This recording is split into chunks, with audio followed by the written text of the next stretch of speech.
Okay, Bismillahirrahmanirrahim. Assalamualaikum warahmatullahi wabarakatuh. As you can see from the introduction, my name is Azeem Aqif bin Pidaus, and the title of my presentation will be Suicidal Thoughts in UTM? Question mark.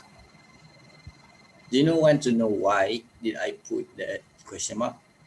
This is because at first I didn't believe that suicidal thoughts in UTM actually exist. Okay, before that, firstly, I want to talk about where I'm now. As you can see, I am in UTM. Before I get here, my mother told me to handle my stress if I'm here because, as you know, right now, UTM doesn't have that much people. So I only have one friend here and my roommate. So that made me think, does suicide actually exist? Because as you guys know, when stress accumulates more, people have tend to have suicidal thoughts.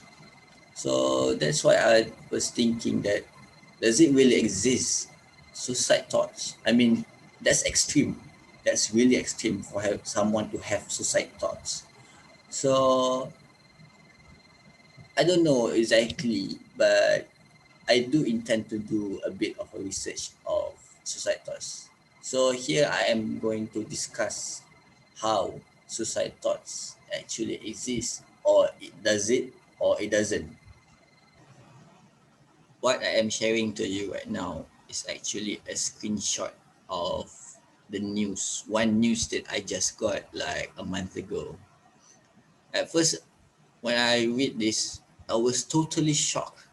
I mean, if you take your time and try to read this, you can see that a first year student from my Faculty of Science, have attempted suicide. So the suicide case came from that where he or she have stress for online classes. So at first, before this, I thought that suicidal thoughts in for UTM students actually are non-existent. But when I received this news a month ago, I was totally shocked with this fact. I mean, wow, it really does exist. Okay, the next thing that I want to show to you is actually a Facebook page called UTM Confession. So this is actually an informal group that where students express themselves, say things about anything they would like to talk about.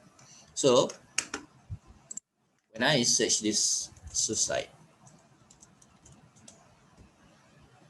as you can see here, there are lots and lots of confession that have the word suicide in it.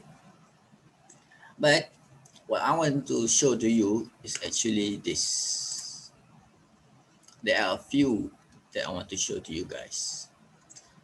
Okay, so about this post, when you try to read it, pardon the uh, words that have been used. This is not my writing. I'm just sharing someone's confession. Okay, when you try to read this I can say this girl actually has MDD, major depressive disorder, and PMDD, premenstrual dysphoric disorder. The interesting fact here is this. During the RMCO, she actually feels stressed a lot. This is because during the RMCO, UTM announced lockdown in the university. So basically, students inside UTM cannot even go out. I have my friend that has been living here in UTM during the RMCO period. So my friend said that she and her friends all stay in UTM for approximately 3 months without having the chance to go out. I mean, 3 months is a long of time. So I believe that most of the students inside will feel depressed. Okay, I want to show you guys another post. This is a bit different, but yeah, let's take a look at this. Okay, when you try to read this, I was looking at another suicidal attempt. I mean, he or she admit that he have suicidal thoughts. But the interesting fact about it is actually look at the time, January 7th. This is before the PKP. Interesting, isn't it? So after taking a look at those confessions and with the cases, there's a lot of things that I'm considering about being the reason of why students have that suicidal thoughts. So one of the reasons is actually, I believe, students cannot cope with the RMCO. The second reason why students have those suicidal thoughts is actually when I take a look deeply in the confession and all, most of them admit that they are alone. They live alone. They live in single rooms, and they don't. I believe they don't have that much friends to talk about or to talk with. So, when you're alone and when you cannot handle stress, that's bad. That's really bad because you don't know how to control yourself. You'll be angry, you'll be stressful. All of those will accumulate with stress and eventually leads to a suicidal thoughts. So one of the most efficient way to reduce stress is actually by playing sports. In my case, I love to play basketballs. So I took time during the evening to play basketballs.